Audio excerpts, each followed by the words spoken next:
Existe uma lista de lendas da NBA que nunca ganharam título. Allen Iverson, Red Miller, Tracy McGrady, Carmelo Anthony. Mas não existe nenhum futuro Hall da Fama tão espanta títulos quanto Chris Paul. Você pode resumir todo o seu histórico como azar ou pipocadas nos playoffs, tal qual James Harden pipoca, mas nenhum jogador na lista de mais assistências na história da liga, mais roubos de bola na história da liga, 6 vezes líder de roubos de bola na temporada e 4 vezes líder de assistências, selecionado 4 vezes para o time ideal da NBA, 7 vezes time defensivo ideal, um recorde histórico de sempre melhorar os times no seu primeiro ano, e ainda por cima membro da lista dos 75 melhores jogadores da história da NBA, teve uma zica tão grande quanto a dele. É até irônico como o armador apelidado de Point God não conseguiu sucesso no momento mais importante em nenhum dos seus ainda 20 anos de carreira, sendo que em alguns segundos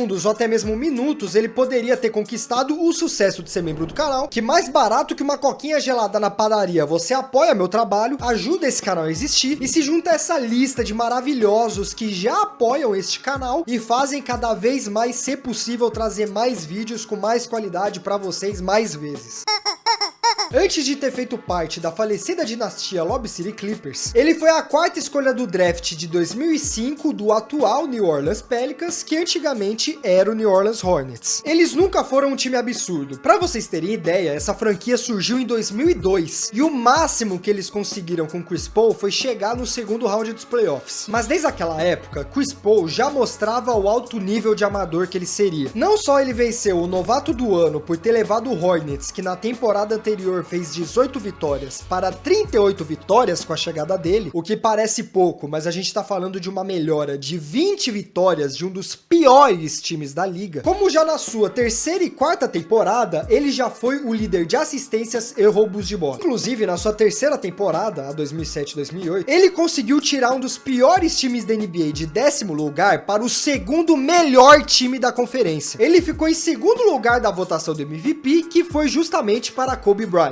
Inclusive, nesses playoffs, eles conseguiram passar do Dallas Mavericks do Dirk Nowitzki e no segundo round pegaram o Spurs, levaram eles até 7 jogos, mas infelizmente perderam para o time que seria o futuro campeão, mas mesmo assim conseguiram precisar de todos os jogos da série até serem eliminados. O triste depois desses playoffs é que em 2009 ele sofreu uma das maiores sombras da sua carreira, que foi uma derrota no jogo 4 no primeiro round contra o Denver Nuggets, que eliminaria o Hornets no jogo seguinte, que é até os dias de hoje a maior derrota na história dos playoffs, perdendo o jogo de 121-63. Por 5 pontos, o Nuggets não fez exatamente o dobro de pontos que o Hornets. Nesse jogo, por mais que o Hornets não fosse o Miami Heat do LeBron James, mesmo Chris Paul jogando 36 minutos, ele só chutou 7 bolas e só fez 2 delas. O mesmo cara que fechou a temporada com 23 pontos por jogo e uma partida de primeiro round dos playoffs fez 4 pontos. Ele não teria feito 20 nem se tivesse acertado todos os arremessos. Depois de uma humilhação histórica e uma pipocada dessa, e mais alguns anos a mais no time, CP3 pediu para ser trocado, e mal sabia ele que mesmo sem estar em quadra, ele levaria a maior facada nas costas que provavelmente custou um título. Em 2011, em uma das trocas mais faladas da história, o Hornets conseguiu fechar a troca para o Chris Paul e para seu novo time, sendo que esse time nada mais nada menos era que o Los Angeles Lakers de Kobe Bryant. Os times já tinham acertado tudo. Chris Paul, que já era na época um dos melhores, se não o melhor armador da liga, iria se juntar com Black Mamba em Los Angeles e talvez até mesmo com Dwight Howard, que foi futuramente para o Lakers, e possivelmente fecharia um dos maiores trios da história do Lakers. Mas na época, quem era o dono do Hornets era a NBA, e quem tomava as decisões da NBA na época era o comissário David Stern. E por entender que seria uma troca desleal para a liga, ele vetou o Chris Paul de jogar com Kobe Bryant. Um golpe para os fãs de basquete do mundo inteiro, mas principalmente para o Chris Paul, já que esse definitivamente seria a melhor oportunidade para ele ser campeão. E foi justamente sendo vetado pelo próprio dono do time e comissário da NBA que ele foi parar no Los Angeles Clippers, o filho caçula do Lakers, e faria parte de um dos momentos mais altos da sua carreira, que seria o Lob City Clippers. Passando a temporada 2011-2012 até a 16-17 no Los Angeles Clippers, ele ainda continuava a mostrar sua presença em quadra. quadra. 2 vezes líder em assistência, 3 vezes líder de roubo de bola durante seu tempo com o time, com o Clippers sempre indo para os playoffs, classificado entre 5º e 3º da conferência, porém não conseguindo passar também do segundo round. Todo o caso do Lob City é completo e levaria um vídeo inteiro só para falar sobre o Lob City Clippers, mas indo para os pontos que afetam diretamente a zica do Chris Paul, ele teve lesões sérias nos playoffs. Em 2015 ele jogou com uma lesão na coxa para eliminar o atual campeão Spurs, mas isso custou 2 jogos fora contra o Rockets. E em 2016 ele quebrou a mão no jogo 4 do primeiro round dos playoffs, fazendo com que ele ficasse de fora e indiretamente o Clippers fosse eliminado. E para ajudar mais ainda, essa lesão sempre acontecia junto com a lesão de outros companheiros, como o Blake Griffin na vez que ele quebrou a mão. Além das lesões, o time era muito quadrado, com um ataque fortemente baseado no pick and roll. Então, com o início da era Curry, com o jogo cada vez mais migrando para os 3 pontos, era difícil superar o outro time ofensivamente, principalmente com seu principal armador saindo toda hora por lesão. E o ponto principal de tudo que faria os outros dois serem menores, a falta de liderança. Quero lembrar para vocês que essa passagem do Chris Paul durante o Clippers foi comandada inteira por um dos piores treinadores da NBA. Inclusive, foi no Clippers que o Doc Rivers virou o primeiro treinador na história a tomar mais de uma virada vencendo uma série de 3-1, sendo a segunda vez dele justamente em 2015 contra o Rockets, além de antes disso já terem perdido uma série virada, mesmo vencendo ela de 2-0. Derrota histórica no Hornets, troca para o Lakers vetada e ainda por cima em um time comandado pelo Doc Rivers. E para não ser tão injusto com o nosso queridíssimo Pipoca Rivers, nesses 2 casos ocorreu exatamente o que aconteceu na derrota histórica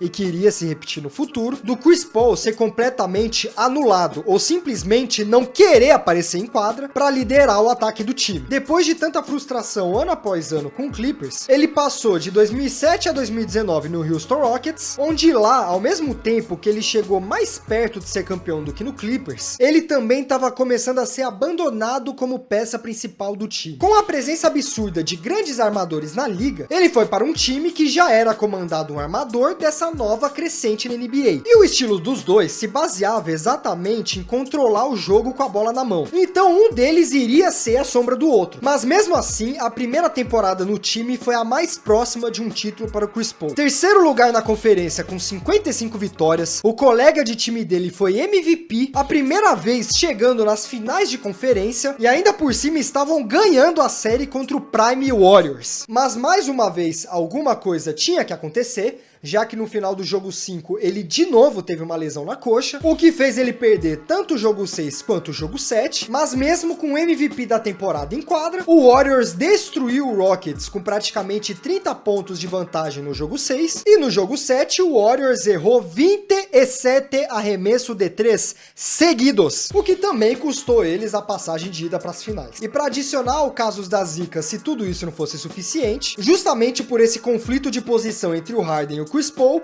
essa era a primeira vez que ele não era um All-Star desde a sua primeira convocação na época do Hornets. Se o primeiro ano foi quase tão maravilhoso, no segundo as coisas pioraram. Ele teve a pior média de pontos na sua carreira, de novo não foi nomeado como All-Star, e o que antes se imaginava ser um problema ter 2 caras que precisavam tanto tomar a decisão com a bola em mãos, começou a ser um pesadelo na prática, já que dessa vez os dois, que já era dito não se gostarem muito, começaram a discutir até durante o jogo. E com mais eliminação para o Warriors nos playoffs, mesmo sem o Durant, ele foi trocado para Oklahoma. Não tem muito o que dizer sobre a passagem dele no Thunder, ele passou só 1 ano na equipe e a maior contribuição dele foi mentorar o Shai, que ganhou o MVP, e pelo menos pessoalmente ele recuperou o respeito geral que ele tinha perdido lá no Rockets. Todo mundo tava achando que a carreira dele ia acabar, mas em Oklahoma ele conseguiu de novo ser All-Star, ajudou a levar o Thunder para muito mais além do que era projetado que o Thunder iria, mas mesmo assim eles foram eliminados no primeiro round logo para o Rockets. Porém, no ano seguinte ele vai para o Phoenix Suns, e é aqui onde eu começo a chorar.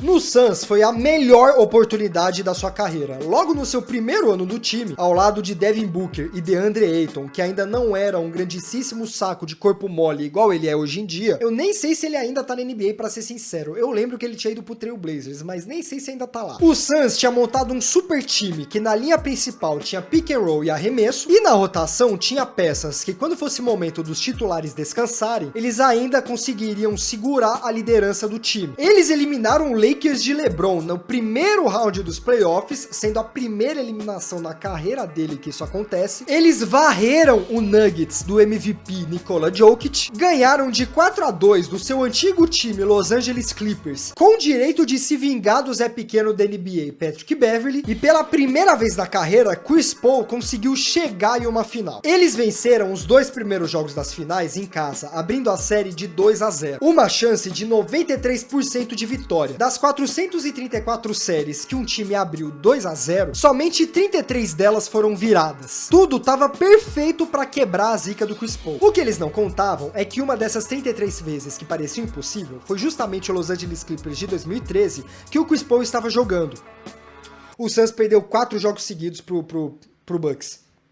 E eu não quero falar sobre isso, eu já me irritei demais sobre esse assunto. E o pior é que nessa série ele não pipocou dessa vez. Chris Paul quase fez 10 assistências por jogo em todas as partidas da série, sempre estando presente no top pontuadores da equipe. O problema é que esse time não tinha estrutura e nem metade da frieza do Giannis, que incorporou o Ragatanga, para conseguir parar o Bucks na casa deles, nem no último jogo que teve em Phoenix depois de abrir 2-0. O Suns continuaria sendo a melhor oportunidade pro Chris Paul ser campeão na temporada seguinte, se não tivesse dado algumas tretas internas, como o caso de racista do dono, eu acho que era o dono pelo menos, brigas no vestiário, principalmente envolvendo o DeAndre Ayton, que todo mundo viu que era uma preguiça em pessoa, junto com o treinador, mas mesmo assim em 2022 eles conseguiram ser o melhor time da NBA, fazendo um total de 64 vitórias na temporada, o único que ganhou mais de 60. Mas no jogo 7 do segundo round, o mesmo atleta que conseguiu levar 2 viradas de uma série ganhando de 2-0, o mesmo atleta que estava na segunda série que Doc Rivers levou uma virada mesmo ganhando de 3-1. E o mesmo cara que estava na maior humilhação na história dos playoffs, resolveu apanhar de 33 pontos de um Luka Doncic virado no giraia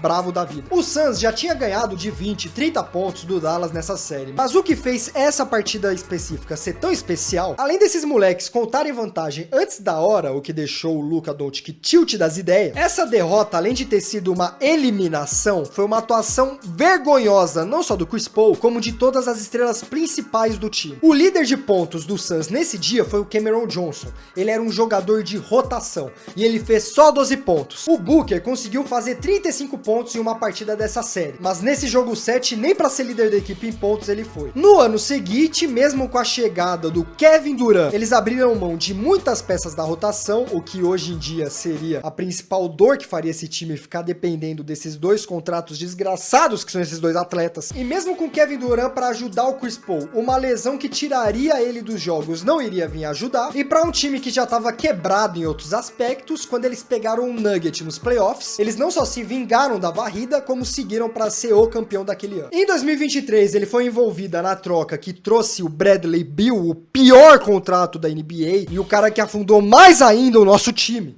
Se bem que quem afundou mesmo é o cara que tomou essa decisão, mas tudo bem. Mas do Wizards, que era o time do Bill, ele foi diretamente para o Warriors. E mesmo o Warriors sendo uma dinastia da última década, ganhando o título em 2022, inclusive, um ano antes do Chris Paul ir para lá. E com Draymond Green falando que o foco seria trazer o primeiro título do Chris Paul, eles nem pro playoffs foram, porque foram eliminados no primeiro jogo do play-in. Um time que tava toda hora indo pros playoffs, ganhou 4 campeonatos na última década. Na hora que o Chris Paul chega, eles são eliminados no play-in pelo Sacramento Kings. E agora ele tá no Spurs. E mesmo o Spurs sendo um time que parte de um processo, progride, e agora com o Embiid, com certeza existe um plano onde eles vão ser campeão da NBA. Até fiz um vídeo falando sobre o Popovich, que ele não é mais o treinador, mas que mostra como todo o planejamento do Spurs faz pra em algum momento eles serem campeões com o elenco. O Chris Paul vai ter que esperar um pouco, porque o Embiid tá com um coágulo no ombro que afastou ele da temporada. Até nisso o Chris Paul conseguiu se azarão. Capaz de quando o Embiid voltar e finalmente estiver pronto pra ser campeão, o Chris Paul vai pro Charlotte Hornets ser dupla com LaMelo Ball. Tem jogador que simplesmente não vai ser campeão por não ter competência nos momentos mais importantes, como por exemplo o James Harden, que a gente sabe que ele é famoso por pipocar nos playoffs. Mas pro Chris Paul, a única explicação dele é karma. Ele foi para um Clippers comandado por um dos piores treinadores da NBA, ele conseguiu dar vida a um time com só 3 anos de idade, só para fazer parte da maior humilhação histórica dos playoffs, foi vetado de fazer dupla com Kobe, o que seria uma das maiores duplas da história do basquete. basquete, quando eles poderiam ir para as finais novamente, depois de terem perdido a última pro Bucks. O time vira uma completa novela mexicana, o ano que eles se juntam a uma dinastia do basquete, eles não pegam nem playoffs, e a maioria dos momentos que ele tem uma chance palpável de ser campeão, ele sofre alguma lesão que faz ele ser afastado da série, como foi, por exemplo, a vingança do Nuggets em cima do Suns, mesmo tendo Kevin Durant. O Chris Paul, por mais que tenha seus momentos de falhas e pipocadas, é uma mistura de azar que todos os outros jogadores que se lesionaram passam, junto com péssimas escolhas que não foram nem escolhas do controle dele. O destino fez que ele tivesse as escolhas que atrapalhassem a carreira dele para ter um título. E olha que ele tá durando, porque muita gente esperava que ele já fosse se aposentar depois do Warriors, mas agora ele segue aí com o Spurs e eu não duvido nada que ele vá meter um LeBron de jogar até depois dos 40. Até mesmo porque o jogo dele já não é muito físico, já não é muito pular, não é tanto de correr. O cara é justamente chamado Point God, porque a inteligência dele e leitura de quadra são níveis absurdos, talvez tão próximo quanto a leitura de quadra de um LeBron. Mas se no fim de carreira ele não conseguir nem no Spurs, pode ter certeza que, diferente do Allen Iverson, que é considerado o maior talento a nunca ter um título, o Chris Paul vai acabar sua carreira como talento a nunca ter tido um título por ser o maior azarão da história. O maior caso de espantatítulos do basquete. Ele poderia se aproximar de uma conquista se ele virasse membro desse canal, assim como você pode ser, porque por menos frustrações que o Chris Paul passou na carreira, você pode apoiar esse canal e ganhar várias vantagens nesse perfil, em troca de fazer toda essa engrenagem aqui funcionar. Comente Paulão se você ficou até essa parte do vídeo, e se você chegou tão longe a ponto de escrever o nome surpresa do vídeo, você é obrigado a se inscrever no canal, porque ao menos que você odeia a si mesmo, não tem por que você ter estado até aqui, se você não foi ou com a minha cara, ou com a qualidade do vídeo, conteúdo, enfim.